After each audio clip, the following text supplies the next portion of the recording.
Welcome to What Are You Sporting About podcast, a podcast about business, employment, sports, and entertainment to help educate, support, and guide you to your next level. Here's your host, attorney Savania DeBarros. Hello, everybody. I am back with another episode of What Are You Sporting About? I am your host, Savania DeBarros, the protector of athletes. And you guys know that I also own the firm, the SL DeBarros Law Firm, where we represent 6- and 7-figure business owners. Today, we have an amazing guest, Whitney Holtzman.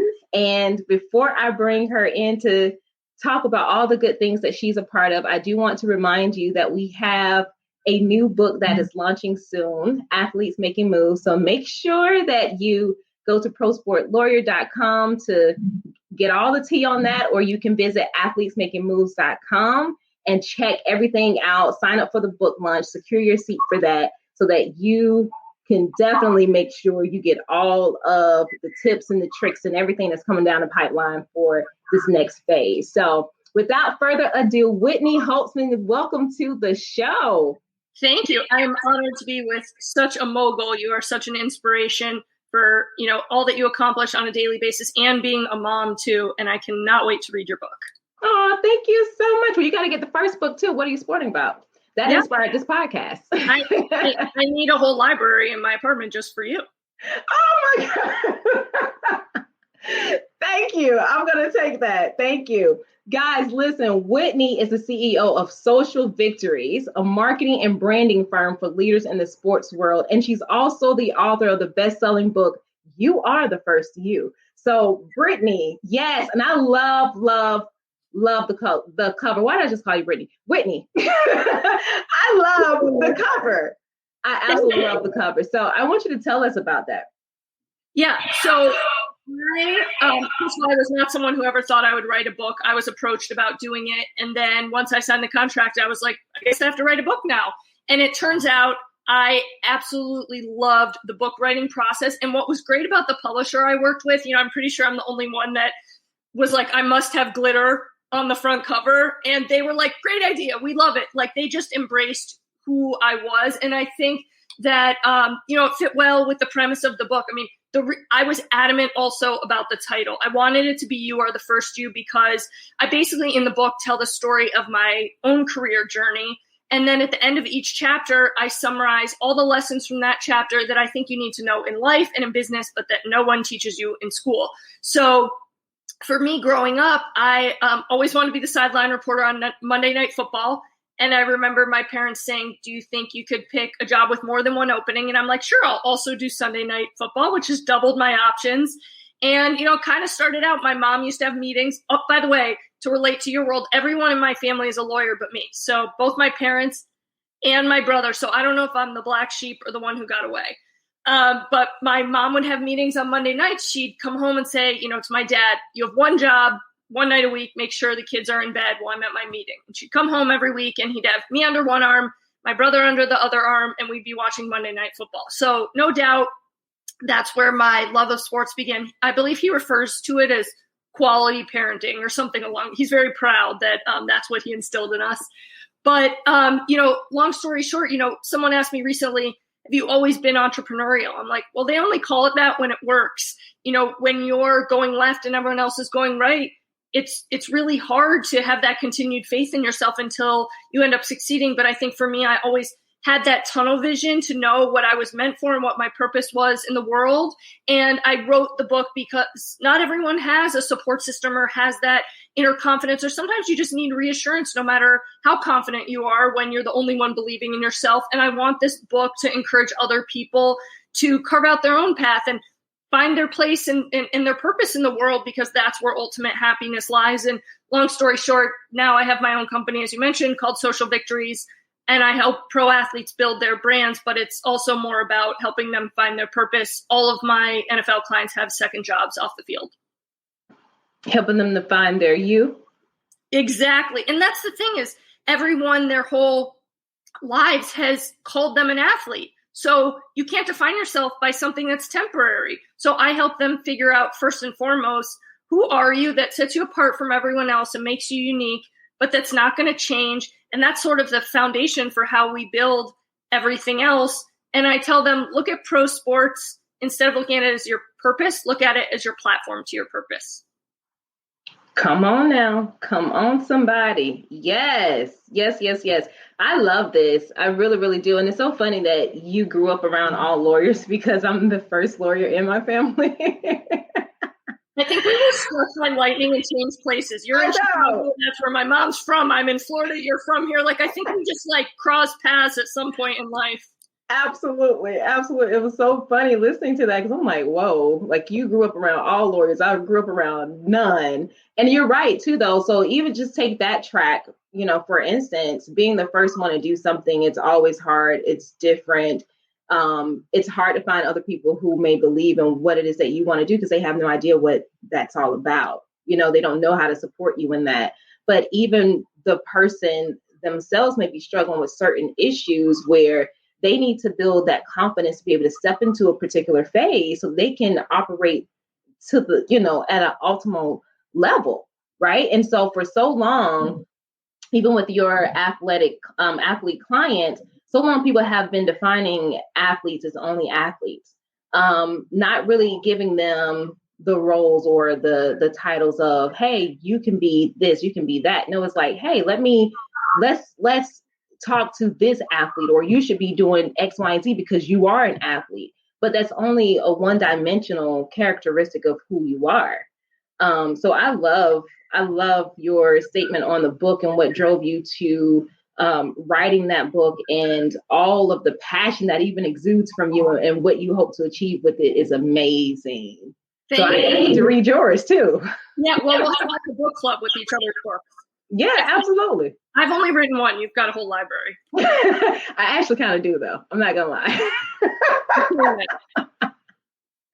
Oh my gosh. I will say, I joked, all my friends were having babies and I had a book, because it takes the same amount of time. So for you to write multiple with everything else you have going on, your law practice, being a mom, doing this, I do not know how you found the time to write more than one book, and even one to start out with.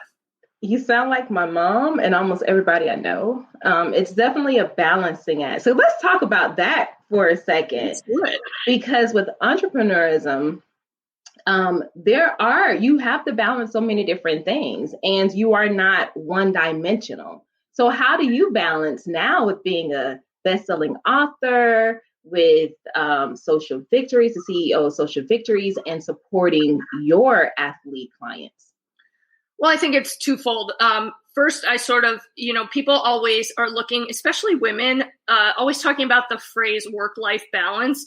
And I don't think that mantra exists. I'm a believer in prioritizing what's most pressing in your life. Because for me, if, I live in Tampa and I moved here, I want to be near family. So if there's something happy or some emergency with my family, that is going to take priority over everything else. And I only want to work with clients who have the same values and would support me in those decisions. I don't want someone where if I'm, at dinner with my family, it's like, okay, leave right now and call me. Everyone I work with is like, oh, sorry to bother you. Call me when you're done. So I think that's very important. And I also think you can't get away from your why. So I knew after I, worked at a number of corporate jobs, I worked at ESPN, Major League Baseball, at VaynerMedia for entrepreneur Gary Vaynerchuk, the owner of the Miami Dolphins and his racial equality nonprofit. And I kind of paid attention each step of the way to what my heart needed the most at every stage, because sometimes I wanted something different from when, 2 years prior I had started the job. And I think constantly listening to yourself is important, and recalibrating your priorities change as life goes on. And so I got to the point where I said, look, what's most important to me is being able to make my own schedule, and for me to execute my ideas and be able to be creative. I think I worked in a lot of places where they wanted me to do what the 10,000 people before me had done. Although I was hired for my ideas and creativity, they didn't actually want me to execute them. So I wanted to be able to run free with all of the ideas I had, or even, if I wanted to, I was having a great conversation and I wanted to have an hour and a half meeting with someone.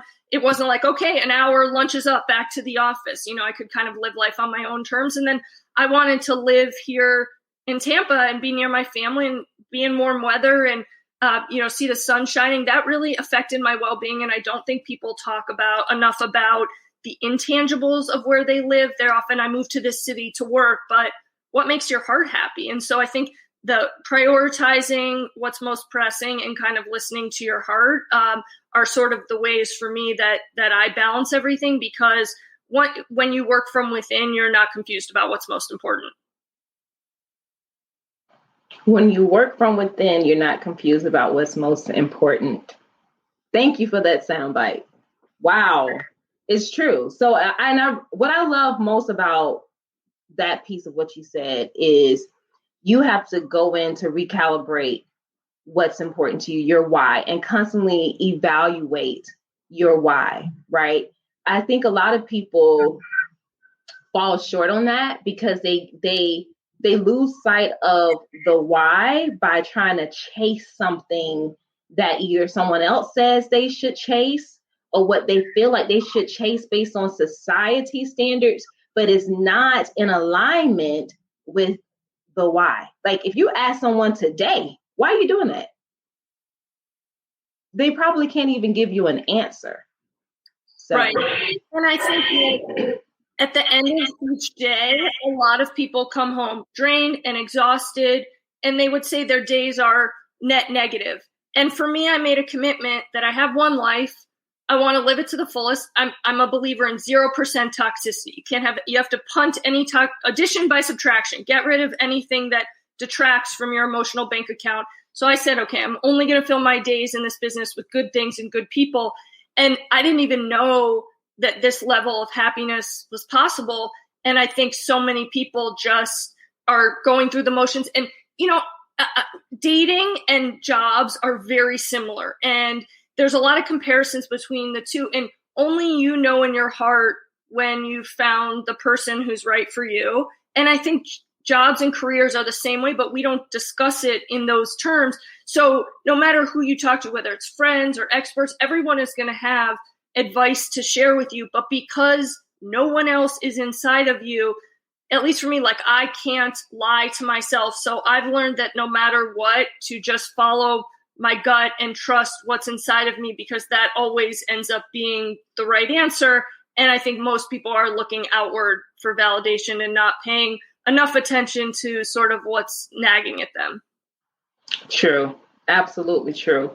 And I also think what people can do is, especially if you have the ability to do it, in today's time, people have more opportunities to create their own opportunities than what they had before. And you don't have to wait for this job to say that you can do this or you can do that, but you can create something that makes you happy. Now, some folks may be like, okay, well, Sylvania, there's no way I can leave my job right now and go and create something I have no idea whether it will survive or not. I tell you this right here. When you follow purpose, it's going to work. It will definitely work. It will work for your good, because then you will be full of all of the things that you need to do. You will be excited. Even when you're exhausted, you will still have the urge to want to work towards that purpose-driven activity so that it is born, it is fully brought to fruition, right? And so I really hope that folks stop thinking that all of their dreams are dependent on the next promotion or the next corporate America job that is out there that whoever said you needed to get to rise whatever ranks, because it's absolutely not true. And I love the fact that as a woman, you took control of just who you were and what it was that you needed to be happy and demand that. So no, I'm not going to come down the assembly line like the 1,000 other people that came before me, or all of whoever women that you have had to just fall in line.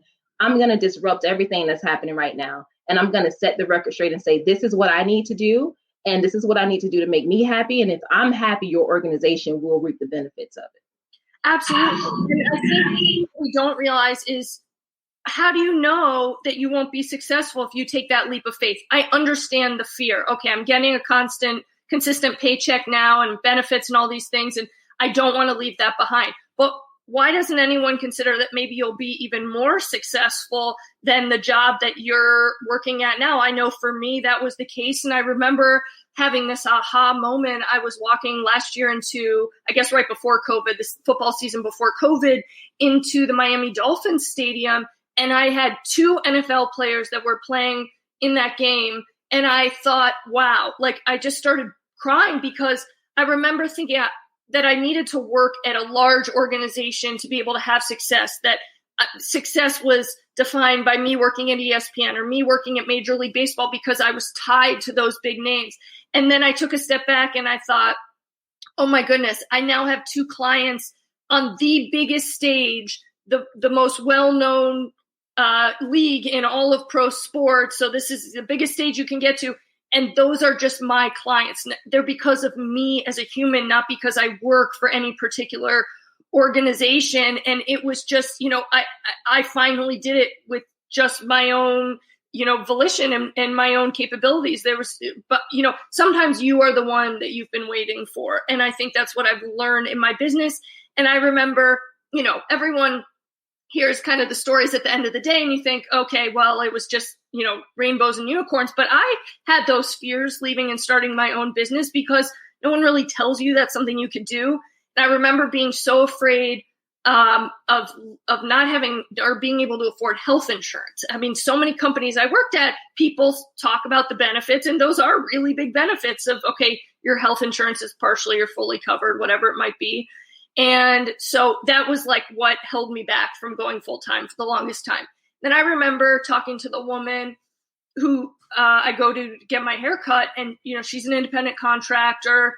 And I said, well, what do you do for health insurance? And she's like, you have to go see this guy at Blue Cross Blue Shield.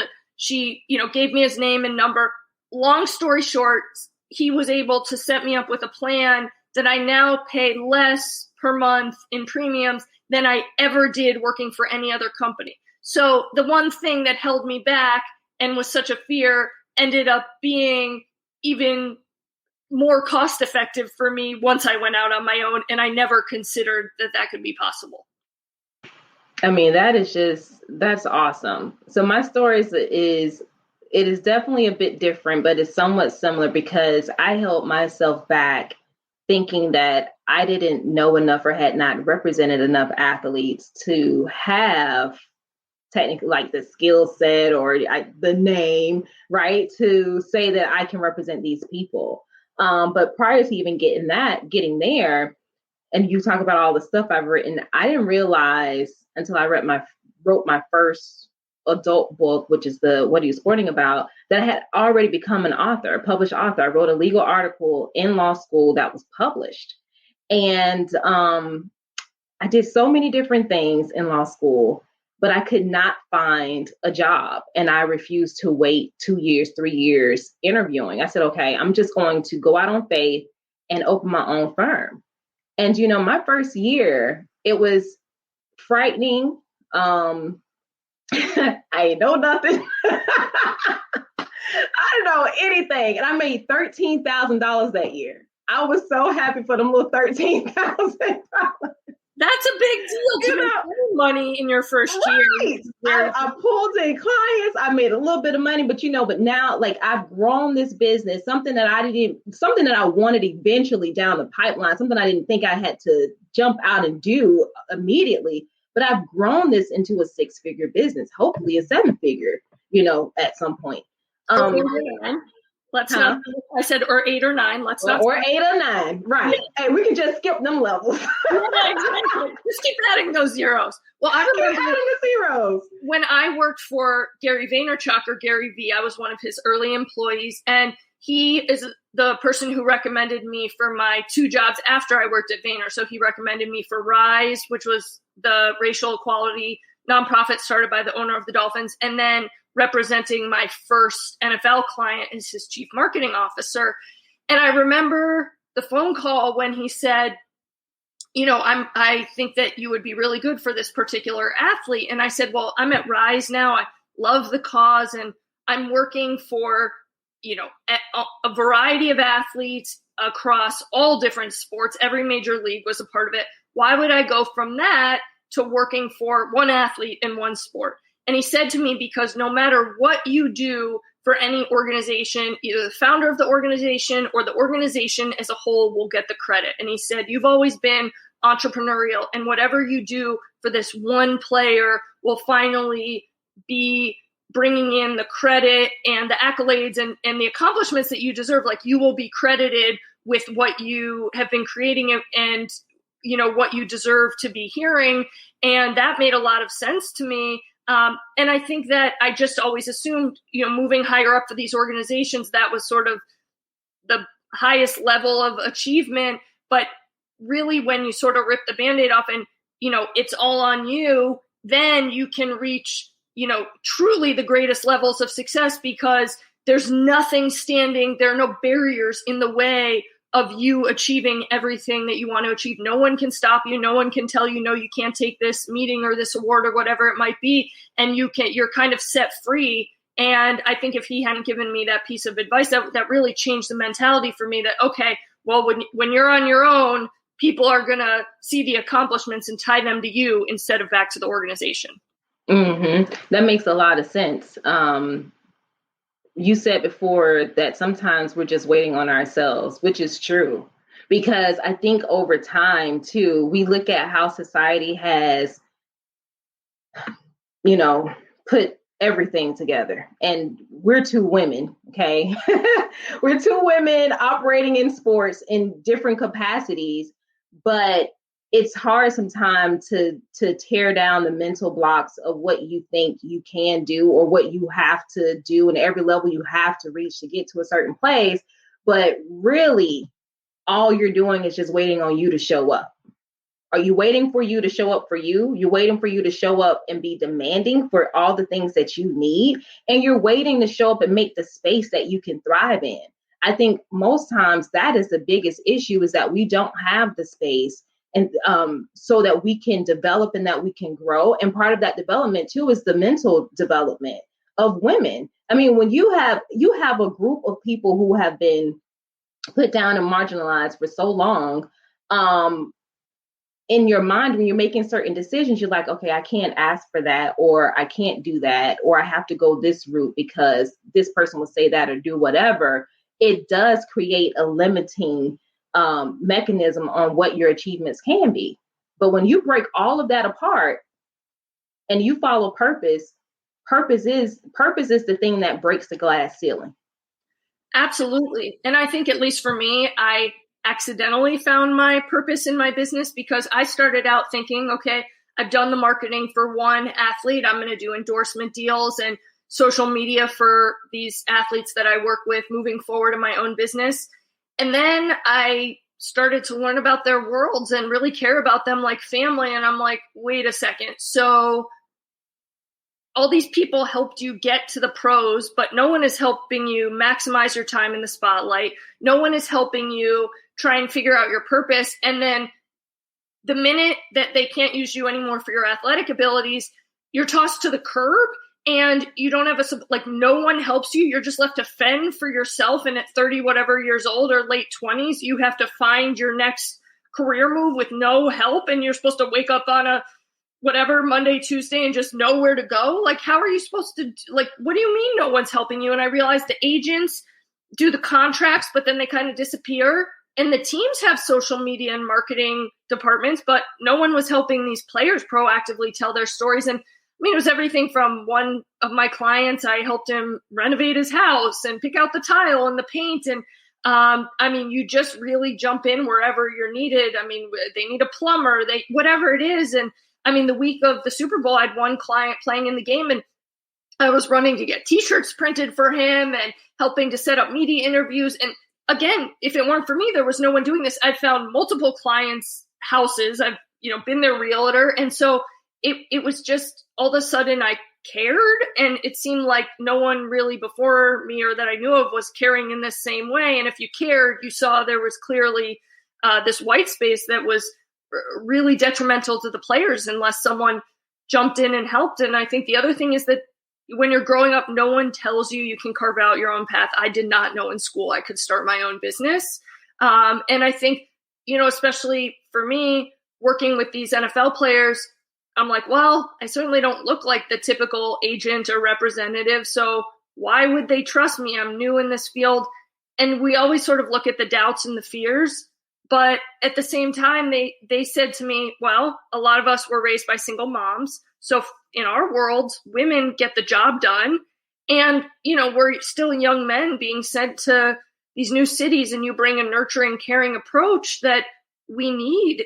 And we had it at home, and then we're kind of tossed into, these new places, and we don't really know anyone. So you caring sort of fills the void. So I never really looked at my role and the positives that could come with being a woman, because everyone, and there are many, always says, what are the downsides of being a woman in sports? And there's so many challenges we all know, but I just never really considered that there could be advantages until they pointed them out.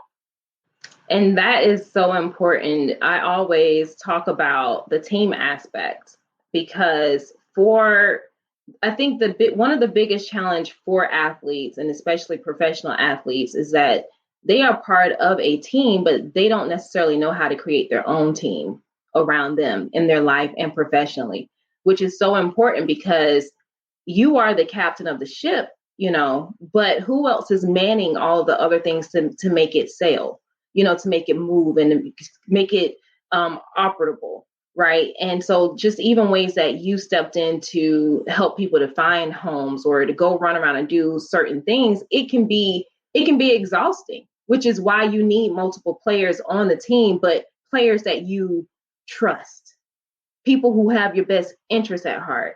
I've heard the same, stories and seen different things where some agents will technically be there for if there's an upside and maybe a huge contract, but if that contract isn't there anymore, they kind of just go away.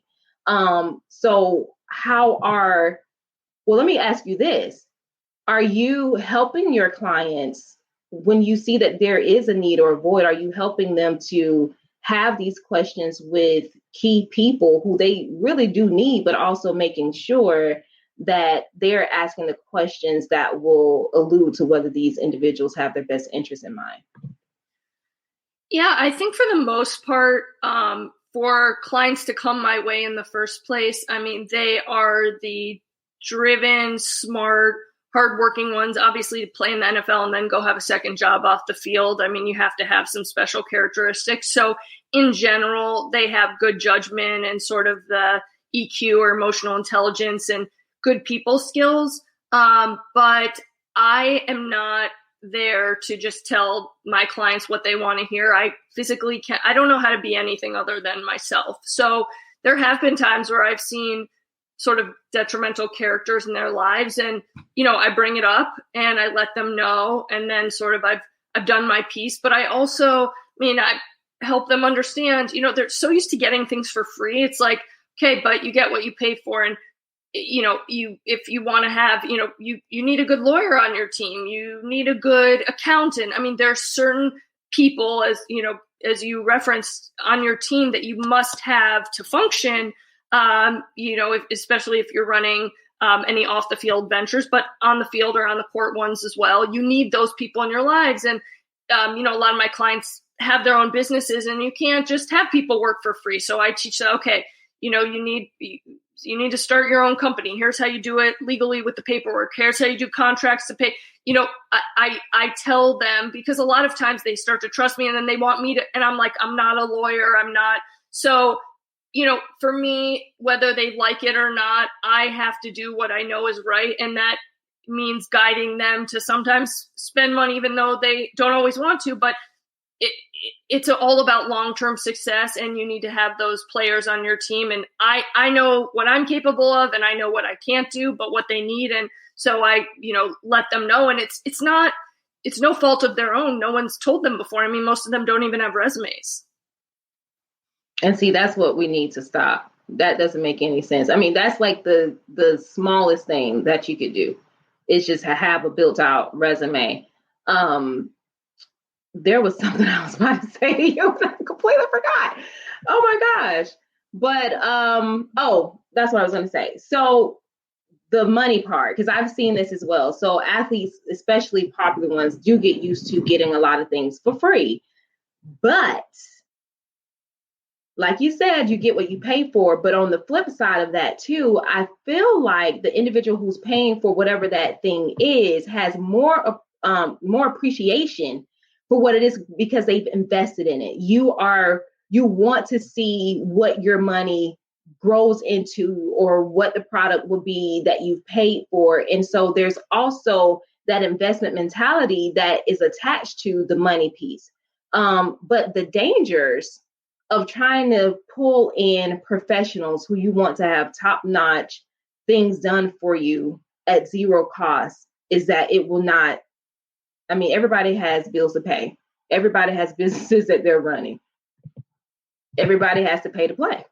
Yeah, I completely agree. And oftentimes I'll bring up to them, just because they don't realize it, the situation that could unfold if they don't pay a professional or have the right protections in place. So, if we're talking about getting a lawyer, I'm like, do you want to be on TMZ? Do you want to be in the news? Do you want to get sued? I mean, you are an easy target. So I often have to open their eyes to the ramifications, often negative, of what could happen and how devastating it could be if they don't spend a little money now and have the right protections in place. And that's usually helpful in getting them to understand why you want to have a professional. And I think sometimes even still, if they're insistent on doing it their own way, they often come back because they get burned from doing it the wrong way.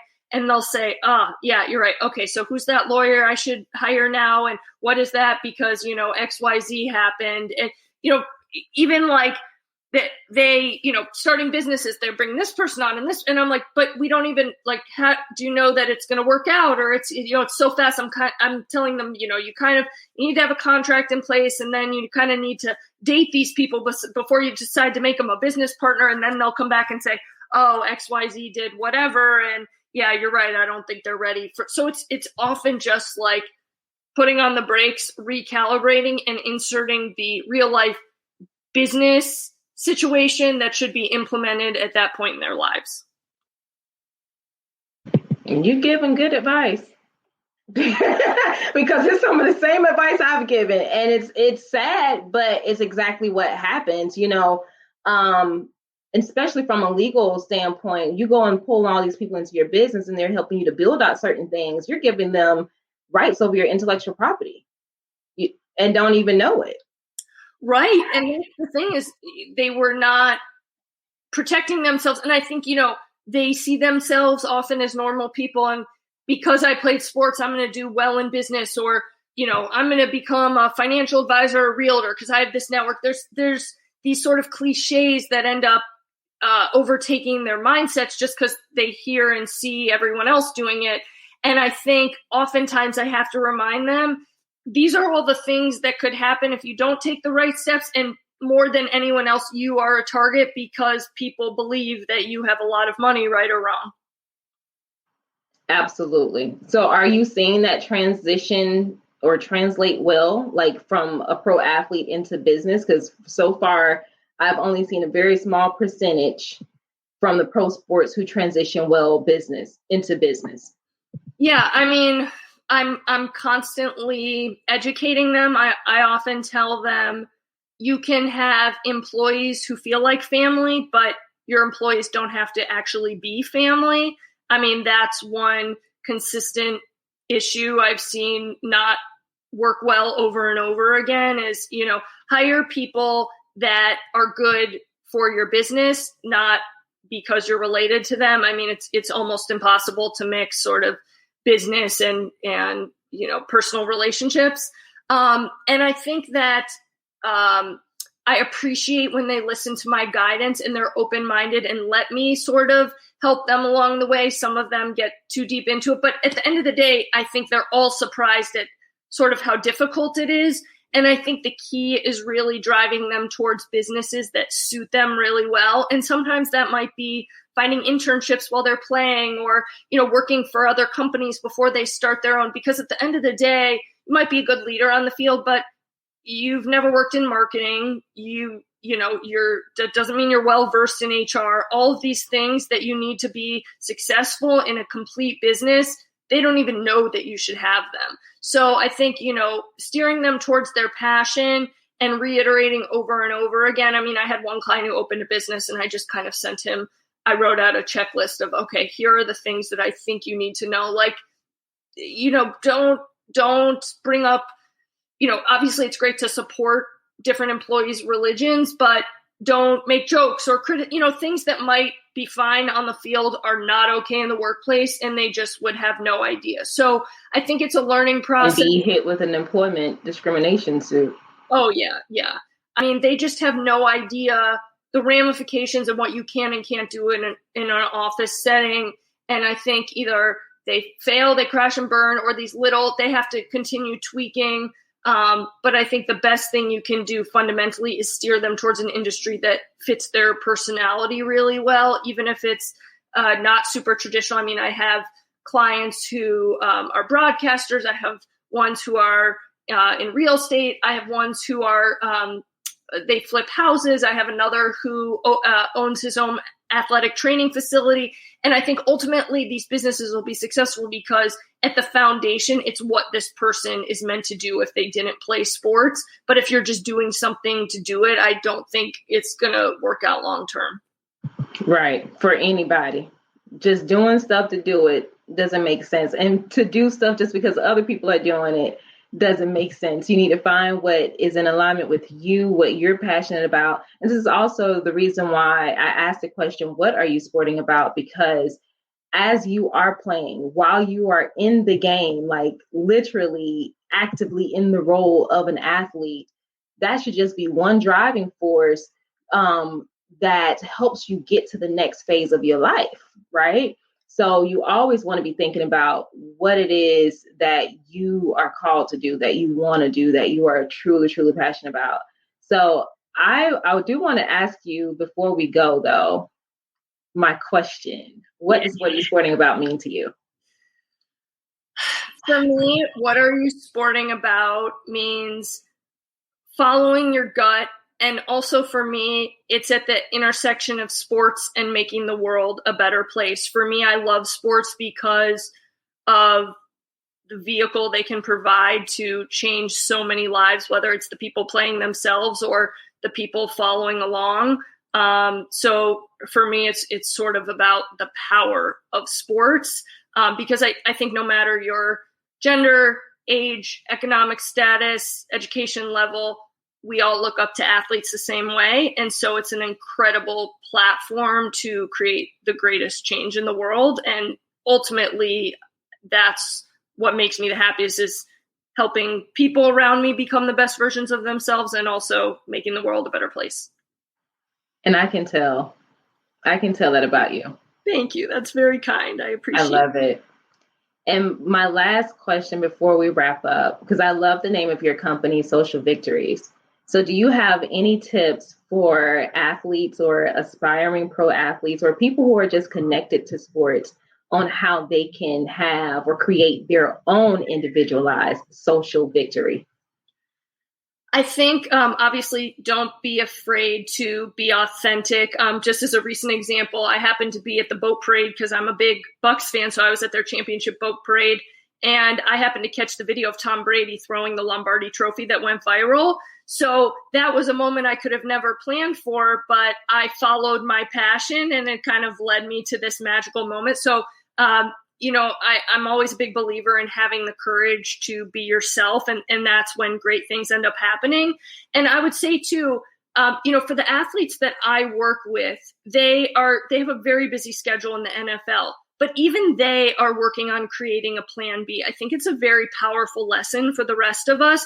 They are giving 100% to whatever they're doing, and they're not wasting any time. So they are going from the football field to an internship to a job to launching their own company. And so that they've created multiple pathways for success. So all their eggs aren't in one basket. And I would say if you are currently an athlete, even if you're the fourth string punter on a team, if you were with the Bucs this past season, you're a Super Bowl champion and you are famous in whatever city you live in because you play for that team. Sports are such a powerful vehicle. So maximize that. Use that position to open doors. Go meet with as many people, I kind of refer to it as like a business combine. Go interview with people, go set up meetings, because use that card while you're playing that would get people excited. You have value to provide, but the minute that you retire, it's over. You're kind of a moot point.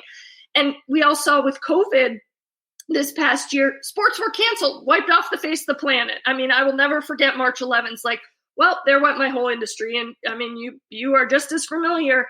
And I remember thinking it didn't matter how many touchdowns or baskets or whatever your stats were. It was sort of the great equalizer. But there were my clients on TV, the next day, on CNBC, Brandon Copeland is a financial literacy professor.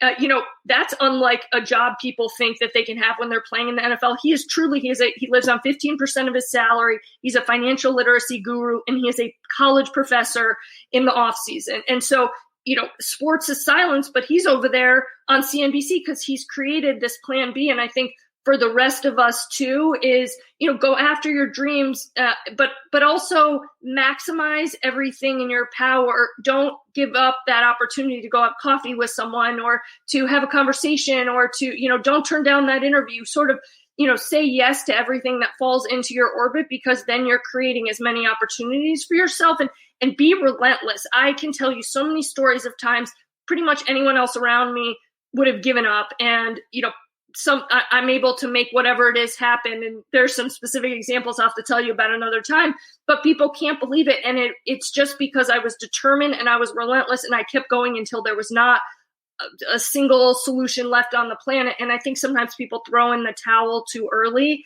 And so you cannot, I cannot underscore enough the importance of hard work and determination and just going after it with every fiber of your being.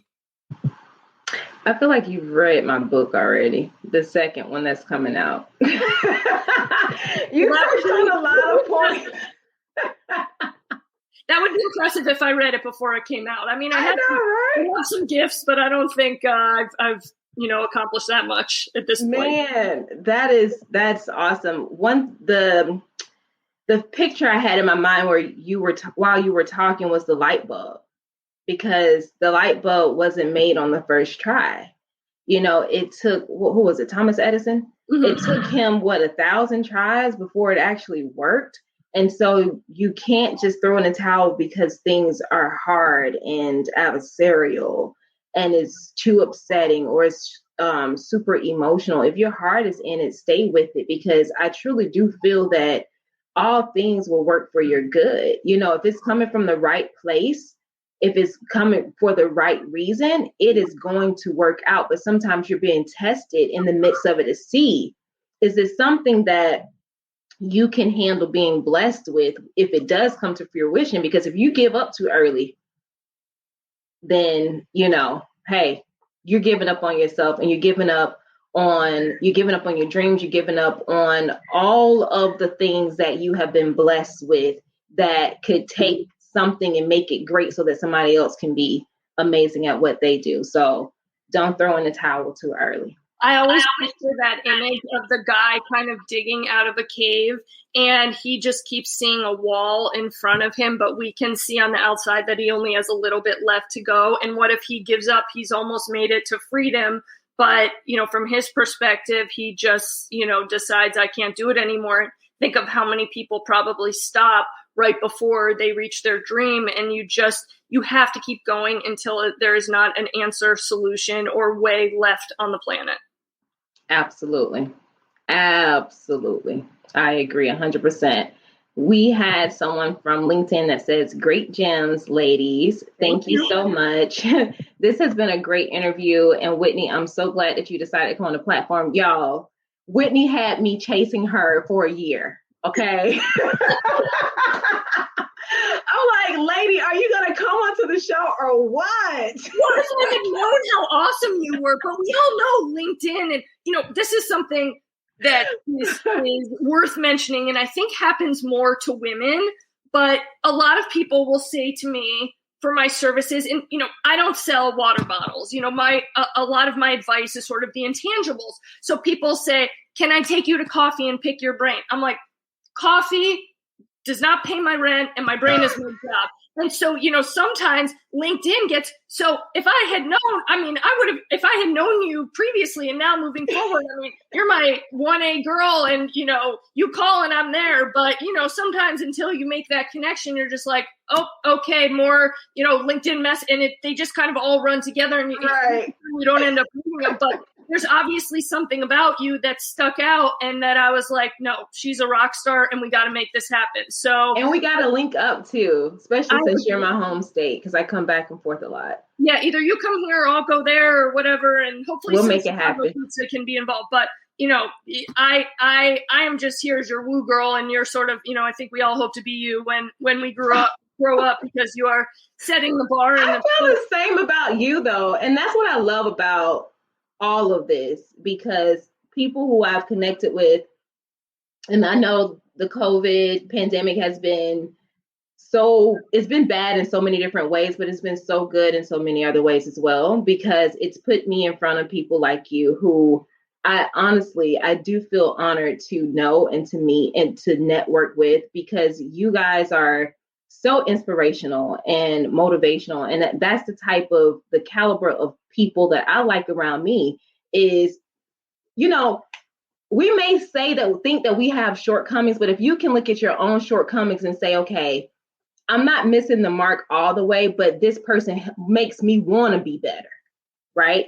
That's the kind of people I like to have around me, because it keeps me reaching for more, dreaming for more, doing more. And I love everything that you've accomplished. You are just an amazing person to me. So thank you. Well, we're friends for life. And, I hope I think this is the beginning of something beautiful, and I know we'll be in each other's lives moving forward. And you have, a forever fan here and support system as well. And I think, for me going through school and life, I didn't think I fit in anywhere. I didn't think I was good at anything. And I think we always assume when we have that feeling that there's something wrong with us. We don't realize that sometimes it's because we've been given special gifts that mean we're meant for something greater than the people around us. And I kind of always describe it as most of the world is in black and white. And, for the most part, there's insecurities and, most people, okay with mediocrity. I was never okay with that. Like, I had to always chase after sort of what was in